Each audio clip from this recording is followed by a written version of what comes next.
Halo guys, bersama saya lagi dalam Alright Nopo Channel. Kenyataan terkini sahabat-sahabat semua daripada Datuk Seri Anwar Ibrahim, Perdana Menteri kita yang ke-10. Isu berkaitan dengan DNAA Zaid Hamidi dilepaskan tanpa dibebaskan oleh mantan Peguam Negara Idrus Harun, sahabat-sahabat semua. Jadi apakah kenyataan daripada Datuk Seri Anwar Ibrahim ini menarik untuk saya sampaikan buat kita semua hari ini. Dan satu lagi, Datuk Seri Anwar Ibrahim sekali lagi bakal mencipta sejarah yang mana dikatakan Datuk Seri akan memberikan ataupun menyampaikan khutbah Jumaat di New York pada hari Jumaat ini. Terbaik Perdana Menteri kita yang mendapat pengiktirafan tertinggi di berbagai peringkat antarabangsa dan sebagainya. Jadi hari ini insyaAllah kata Datuk Seri saya akan jawab persoalan yang dibangkitkan petang ini. Persoalan apakah itu? Yang dimainkan oleh pihak pembangkang, dijadikan isu oleh pihak pembangkang, yaitu isu dilepaskan tanpa membebaskan timbalan Perdana Menteri Zaid Hamidi.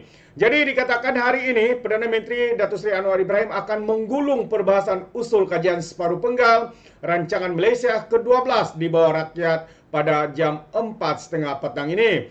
Jadi Datuk Seri berkata terima kasih kepada semua ahli parlimen yang mengambil bahagian dalam perbahasan sejak minggu lalu, dan insyaAllah katanya saya akan menjawab persoalan yang dibangkitkan petang ini, katanya dalam menerusi catatan di Facebooknya hari ini.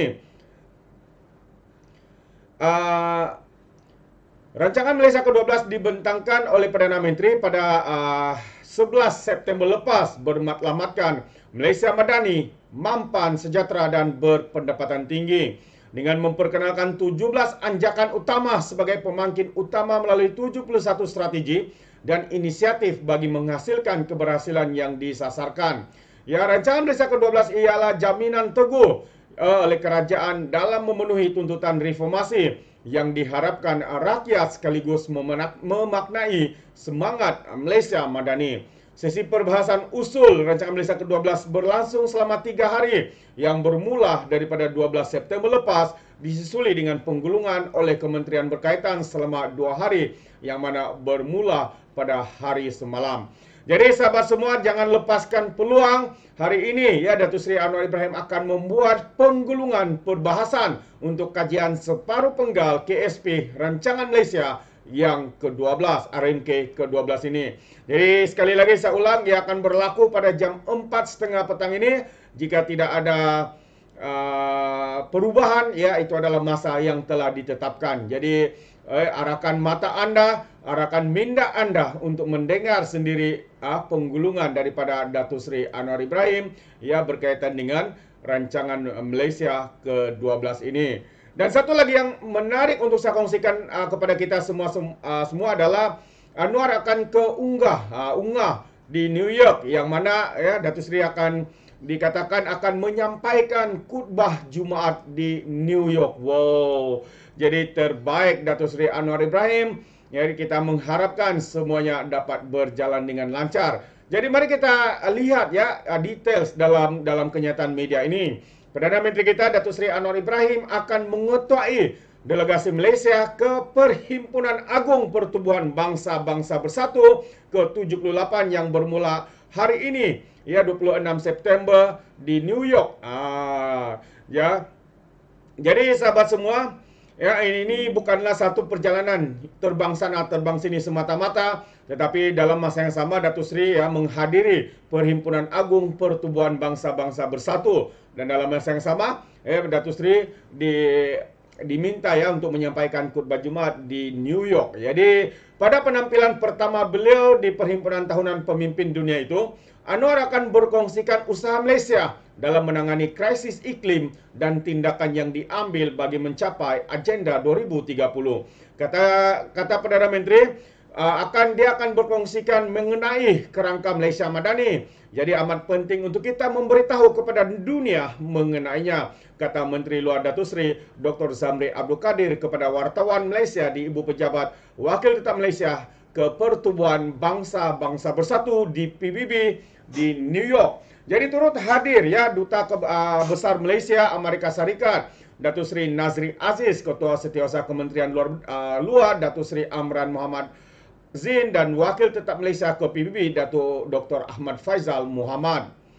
Menurut Zamri, Perdana Menteri yang dijadual tiba di sini pada Rabu akan menyampaikan kenyataan negara pada perbahasan umum pada Jumaat. Anwar akan diiringi oleh isteri Datuk Seri Dr. Wan Azizah Wan Ismail, Menteri Dalam Negeri Datuk Seri Saifuddin Nasution Ismail, Menteri Pelaburan dan Perdagangan Industri Tunku Datuk Zafrul Tunku Abdul Aziz, dan juga Menteri Kesihatan Dr. Zaliha Mustafa, dan juga beberapa ahli parlimen serta pegawai kanan kerajaan.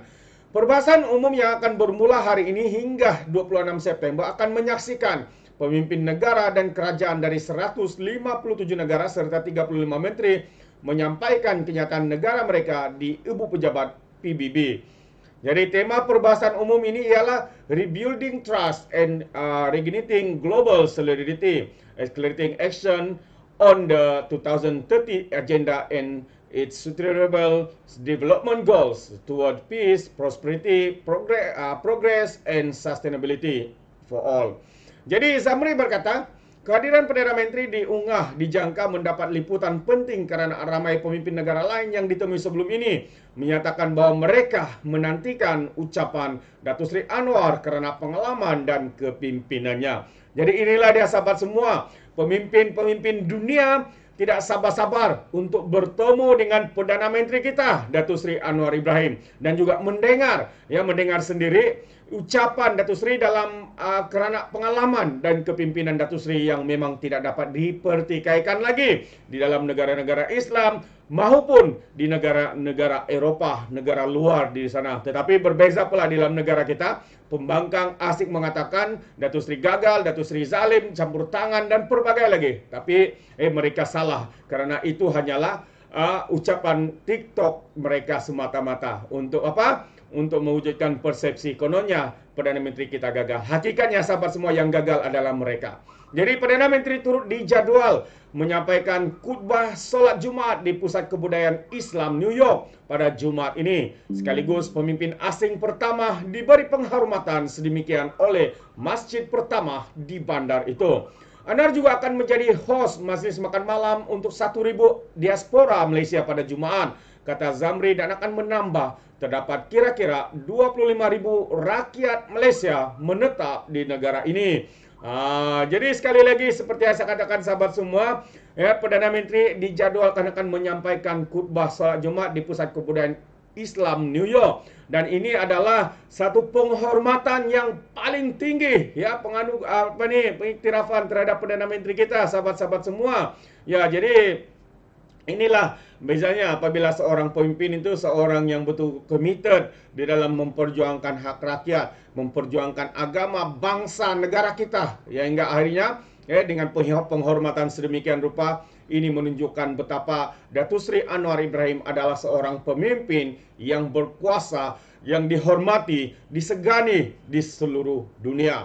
Jadi terima kasih sahabat semua kerana bersama dengan saya mendengar dan juga perkembangan terkini berkaitan dengan isu-isu penting yang mana pertama tadi kenyataan terkini daripada Datuk Seri akan memberikan penggulungan dan juga dimaklumkan juga akan menjadi ataupun menyampaikan khutbah Jumaat untuk solat Jumaat ini di negara USA, yaitu di New York, sahabat-sahabat semua. Terima kasih kerana kita mempunyai pemimpin yang begitu berwibawa dibandingkan dengan pemimpin-pemimpin pembangkang yang hanya berujana wibawa. Jadi terima kasih, ini saja apa yang saya sampaikan hari ini. Terima kasih kerana bersama dan sentiasa memberikan sokongan padu kepada Alright Lover Channel. Terima kasih yang sudah subscribe dan selalu memberikan sokongan padu. Yang belum, jangan lupa juga untuk terus support Alright Lover Channel dengan cara tekan butang subscribe, like, dan juga share video-video yang ada dalam channel ini. Jadi terima kasih. Sekiranya Anda mau berikan sebarang komen, pandangan, Anda boleh berikan pandangan Anda dalam ruangan komen. Tapi ingat, komen dengan cara berhemah. Jangan menjadi seperti walaun-walautit, lebay-lebay, geng sapu bersih. Sekarang ini sudah masuk geng parti pengkhianat muda. Apabila memberikan komen penuh dengan hasutan, kebencian dan juga fitnah melampau. Sepertinya Mereka tidak punya otak, mungkin karena otak mereka tertinggal di dasar Laut Cina Selatan. Jadi sampai di sini saja, izinkan saya untuk mengundurkan diri, dan seperti biasa peribahasa mengatakan, tapapun kangkap, dua ton keinginan. Dalam bahasa Melayunya, tepuk dadah tanya selera. Sekian saja daripada Orang Dapat Channel, kita berjumpa lagi. Bye-bye.